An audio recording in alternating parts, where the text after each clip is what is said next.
Oke, selamat siang. Assalamualaikum warahmatullahi wabarakatuh. Kali ini saya akan bahas seputar kebijakan yang dibuat oleh Kang Deddy Mulyadi atau Gubernur Jawa Barat. Hari kemerdekaan ini ada Pak Bupati Bandung Barat hari ini. Saya hari ini mengeluarkan surat edaran pada seluruh bupati wali kota untuk sifatnya ajakan, sifatnya himbauan. Karena setiap daerah punya otonom untuk menentukan sikapnya masing-masing. Himbauan dan ajakannya adalah pajak bumi dan bangunan perorangan yang tertunggak berpuluh-puluh tahun ke belakang agar dibebaskan, terhitung pembayarannya hanya tahun ini dan ke depan. Ini adalah sintesa dari berbagai problem yang bergelut. Kenapa nunggu yang bayar nunggak yang tidak akan pernah ada? Tapi membebaskannya agar dia ringan menjadi manusia yang merdeka. Kemudian membayar dengan hanya tahun ini jauh lebih meringankan. Itu sudah saya praktekkan dalam pembayaran pajak kendaraan bermotor. Ini spirit pemimpin menangkap gejolak yang terjadi, keinginan yang berkembang. Jadi itulah kebijakan yang akan dikeluarkan di tahun ini ya, atau tepatnya di mulai per Agustus ini. Kebijakan tersebut mengacu dari keberhasilan kebijakan yang pertama, yaitu ketika pajak kendaraan bermotor dihapuskan ke belakang. Jadi wajib untuk membayar di bulan atau tahun ini aja ke depan. Sangat bagus. Dan kebijakan ini diterapkan sekarang di tahun ini untuk ke bumi dan bangunan atau tanah ya. Pajak tanah akan dihapuskan ke belakangnya. Jadi kedepannya akan dibayarkan per tahun ini ke depan. Harapannya sih semua warga Jawa Barat tahu ya kebijakan ini, karena ini sangat membantu buat warga Jawa Barat. Juga tentunya efeknya akan meningkatkan pajak penghasilan daerah. Lalu ini di video kedua ada anggaran di Jawa Barat akan diposting, jadi akan dibuka nih. Saya akan baca anggaran kota Cirebon, Kabupaten Cirebon, seluruh Jawa Barat, satu digit. Dan saya akan masukin ke media sosial saya biar rakyatnya tahu. Keren. Biar rakyatnya tahu. Wah, ini nyumputinnya di sini saya tahu. Mantap banget. Terobosan-terobosan yang Kang Deddy Mulyadi sebagai Gubernur Jawa Barat itu sangat luar biasa. Dan ini bukti ketransparan atas penghasilan negara atau tepatnya penghasilan di Jawa Barat. Nanti teman-teman semua bisa cek dan pantau ya, apakah benar itu dilakukan ataukah hanya sebatas omongan di konten belakang. Kita juga wajib memantau sebagai warga negara yang berdaulat. Kita wajib memantau segala program yang dilakukan oleh pemimpin kita atau pemerintahan kita. Lanjut ke video berikutnya. Malu nggak tuh gubernur konten lebih baik tidak makan duit anggaran pemerintah. Nah ini gubernur konten nih. Kita lihat ya. Nanti ditanya lagi, itu duit dari mana? Lada konten. Ya. Saya selalu ditanya, Pak Deddy duitnya dari mana konten? Habis itu dimasalahin lagi, gubernur konten. Lebih baik dari jadi gubernur konten punya duit diberikan pada rakyat daripada gubernur molor. Betul sekali. Benar nggak? Benar. Ya kan daripada gubernur tidur, gubernur protokoler, gubernur ingin dihargai, gubernur menghabiskan anggaran jalan-jalan ke luar negeri. Tehayang. Pokoknya mah Jawa Barat maju lah mudah-mudahan. Di Jepang Kang Deddy Lanjut kita ke video berikutnya. Saya punya duit untuk piknik ke luar negeri, tapi saya menolak. Nah, ini dia ditawarin, bukan ditawarin, hanya studi banding ya, untuk ke luar negeri. Tapi dia menolak. Inilah alasannya. Silahkan Anda cek, saya punya duit untuk bisa pergi ke Singapura, saya punya duit untuk berjati ke Inggris, saya bisa punya duit ke Amerika. Piknik saya punya dan mampu untuk Piknik, itu. bukan studi banding, tapi piknik. Studi tour ya. Alasannya untuk apa? Saya harus naik pesawat menghabiskan waktu 22 jam. Betul. Saya harus dulu nanti berinteraksi dengan orang. Saya harus buang duit dari Indonesia yang dihasil dari pajak, dari daerah, dari migas segala macam. Saya buang di luar negeri. Saya tidak mau jadi pengkhianat bangsa ini. Keren. Saya lebih baik waktu 22 jam untuk saya habiskan waktu untuk berkeliling, bertemu dengan siapa yang masuk kerja harus nyogok keliling. Nah, ini nih penyakitnya di Jawa Barat, terutama di daerah Bekasi, Karawang, dan sekitarnya ya. Itu penyakitnya emang itu. Rata-rata orang tuh mau kerja tuh harus nyogok. Entah itu bagaimana kebijakannya, entah nggak tahu. Jadi kalau bukan orang dalam yang bawa, itu nggak akan diterima. Mau sebagus apapun nilainya atau pengalaman. Tapi kalau misalkan yang bawanya bukan orang dalam atau dia ngelamar sendiri nih tanpa jalur cogokan, itu kemungkinan diterima sangat kecil. Ada, cuman mungkin 90 banding 10%. 90%-nya nggak akan diterima. 10%-nya ya diterima, tapi susah, sulit. Itu sudah saya rasakan. Mungkin juga banyak teman-teman yang udah ngerasain itu semua ya. Yang udah bukan rahasia umum. Cogokan itu bukan rahasia umum. Atau kebijakan orang dalam itu bukan hak umum. Lanjut videonya. Bertemu dengan siapa? Orang Subang kawin sama orang Wonosobo, tertidur di pinggir jalan di Karawang, tidak punya rumah dan tidak punya sumbu.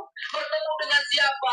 Nenek tua rumahnya mau roboh. Bertemu dengan siapa? Anak yang putus sekolah. Bertemu dengan siapa? Bertemu dengan siapa? Sehari minimal ada empat orang yang saya bertemu dan saya bisa membantunya. Kalau saya pergi menghabiskan waktu berhari-hari, maka banyak lebih dari 30 orang kehilangan masa depannya karena tidak. Keren banget. Apakah saya gubernur? Apakah saya bupati Subang? Bukan.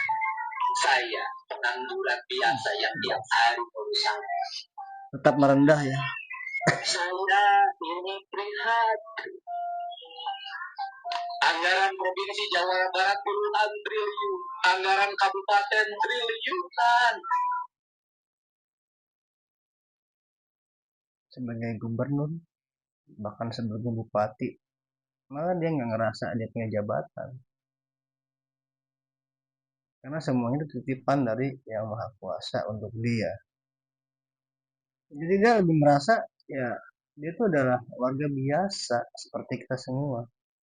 Dan adapun uang yang didapatkan dari negara, dari konten, itu semua untuk berbagi, untuk warga negara Indonesia atau khususnya buat warga Jawa Barat.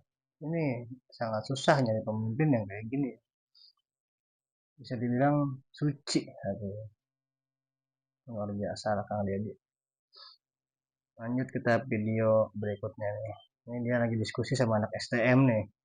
Entah STM mana ya. Kita lihat aja videonya. Muhammad Sidi. Rumah mana? Di Bekasi. Bekasinya mana? Di Banjarnegara. Sepatunya lihat. Buka.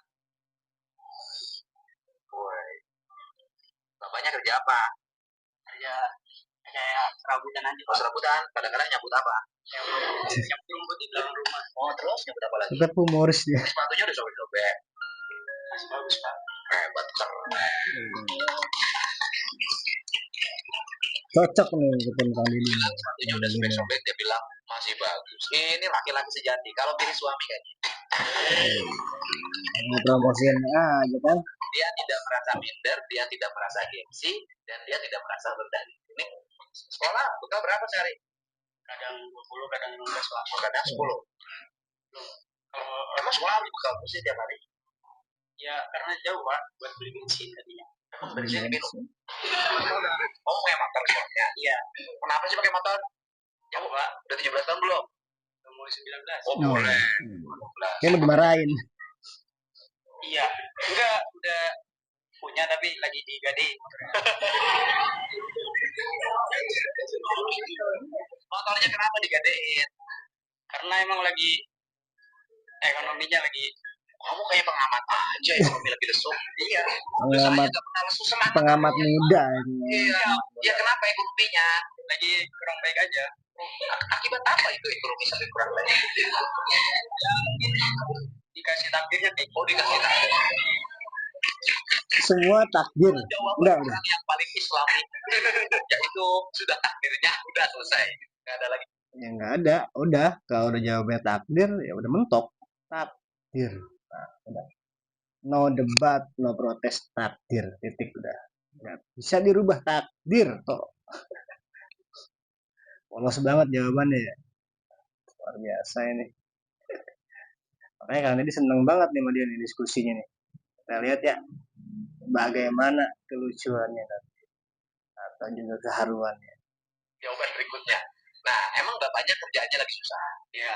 Nah, terus sebenarnya kadang bikin lapangan di soccer juga. Oh, terus sekarang lagi susah. Nah, kuli-kuli lagi susah. Iya, susah. Lagi susah. Bangun-bangunan lagi susah. Proyek-proyek kan di Bekasi lagi banyak proyek tukarin rumah di bantaran kali. Iya kan, proyek bikin bendungan, bikin jalan, taman, bikin kinclong Bekasinya jangan kumuh, harus bersih. Nah itu Pak, jadi banyak proyek di Bekasi atau di Jawa Barat, banyak proyek, cuman yang bekerja itu rata-rata yang saya tahu ya, yang saya lihat di jalanan itu orang-orang luar loh. Tidak memanfaatkan orang-orang sekitar yang memang membutuhkan seperti orang tuanya si adik ini ya. Nah, coba tolong dibantu, dipikirin deh sistemnya seperti apa supaya benar-benar ya emang warga sekitar yang membutuhkan, yang mempunyai keahlian juga, ataupun yang nggak punya keahlian tapi dia punya kemauan, ya silahkan direkrut gitu untuk bekerja di tempat atau proyek itu. Ya kan? Bupatinya kan Bupati si Raja Bongkar. Adiknya kan? Iya. Oh, iya. Ya udah kamu jangan tutupin terus. Nah, jadi itu digantiin motornya pakai apa? Kayak duitnya. Iya, diambil duit. Buat itu, Pak, buat makan sehari-hari. Buat makan. Buat makan sampai ganti motor. Iya. Masih ntar di tebusnya di lebaran haji. Kalau ada duit. Karena bapak kamunya lagi ada kerjaan nggak? Jadi jarang sih Pak, kadang di rumah juga ngerajut jaring. Ya sekarang gimana dapat bisa nebus orang kerjaannya nggak ada, jaring buat apa? Gitu kan kontraktor kadang di kampung saya tuh banyak yang penjual jaring buat mini soccer tuh Pak. Oh, buat bikin lapangan bola mini. Yang ada ya jaring apa? Buat pengaman. Pengaman apa? Yang laki-laki kalau agar tidak melanggar. Pancing terus. Jangan ribut. Cep. Pengamannya apa saja sesuai dengan kaidah mana yang diperbolehkan, yang penting aman. Jangan sampai anaknya banyak, giliran sakit saya ngobatin, giliran ke rumah sakit mau lahiran saya yang bayarin. Seorang laki-laki bertanggung jawab, yes. Berani menikahi, berani bertanggung jawab atas kelahiran anaknya, berani mendidik, berani menafkahi istrinya dengan baik. Itulah laki-laki. Mantap, mantap. Laki-laki bukan ketampanannya, tapi kemapanan. Betul nggak? Pria tampan akan kalah oleh pria tampan. Berapa digadein? Mapan. 3,5 juta Pak. 3,5 juta gedein. Buat bayarin. Ditebus langsung beneran. Cash. Beruntung banget loh. Beruntung lo dek. Awas ya, duitnya tebusin motor. Ditebusin motor duitnya ya. Jangan dipakai nanti beli handphone lagi, iPhone, kalau nggak Samsung. Jangan ya deh ya, jangan ya. Uangnya beneran buat nebus motor kayaknya ya. Dulu kurang perkiraan.